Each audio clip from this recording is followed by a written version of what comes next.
राधिका जी वृंदावन से। श्री हरिवंश महाराज जी। महाराज जी, क्या गुरुजनों और संत जनों की कुछ लीलाएं महाराज जी ऐसी होती हैं कि जो दिखता है वो नहीं होती, जो होता है वो दिखता नहीं? हाँ, तो महाराज जी ऐसी वो परम मंगल में कल्याणकारी हैं, बट साधक को कैसे चलना चाहिए महाराज जी उस पर? बहुत दुर्लभ है कि कोई साधक उनकी प्रतिकूल क्रिया में भी मंगल विधान देख ले। गुरु की प्रतिकूल क्रिया में मंगल विधान देख ले, नहीं तो कभी कभी गुरुजनों की क्रियाएं और आदेश ऐसे होते हैं जो लगता है कि ऐसा आदेश कैसे कर दिया, ऐसा तो नहीं होना चाहिए था।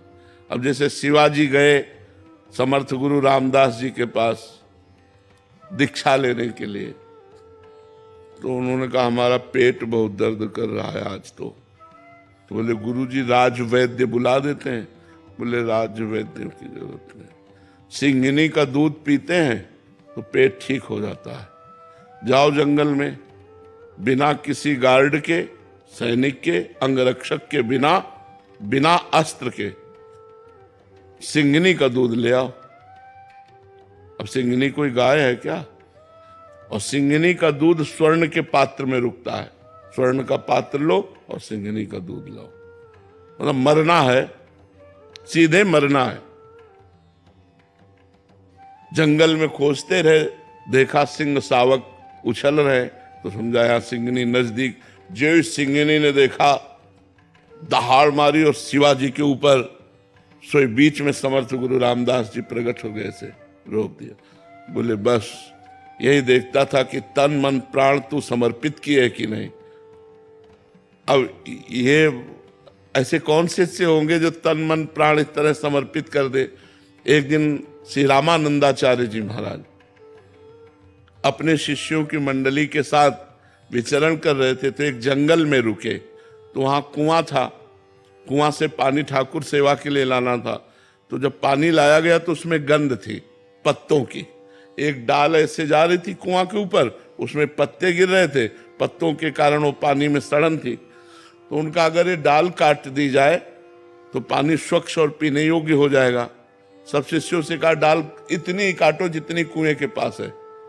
तो उनका महाराज अगर डाल में चढ़ के गए तो इधर बैठना पड़ेगा, और वो डाल के नीचे सीधे कुआं है, और उतनी ही अगर काटी गई तो काटने वाला कुएं में चला जाएगा। बोले हमसे इतना मतलब नहीं। बोले आप आदेश करो तो पेड़ के पास से डाल काट दे। तो उन्होंने कहा नहीं, डाल केवल इतनी ही काटनी जो कुएं के ऊपर है।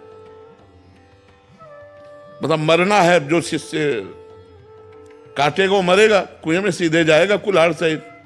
एक खड़े हुए, प्रणाम किया, गए, चढ़ करके आए, और जिधर डाल थी उधर पकड़ करके काटा इधर से, क्योंकि इधर से ही काटते बनेगा। तो जे ही काटा सो मैं कुल्हाड़ सहित कुएं में चले गए।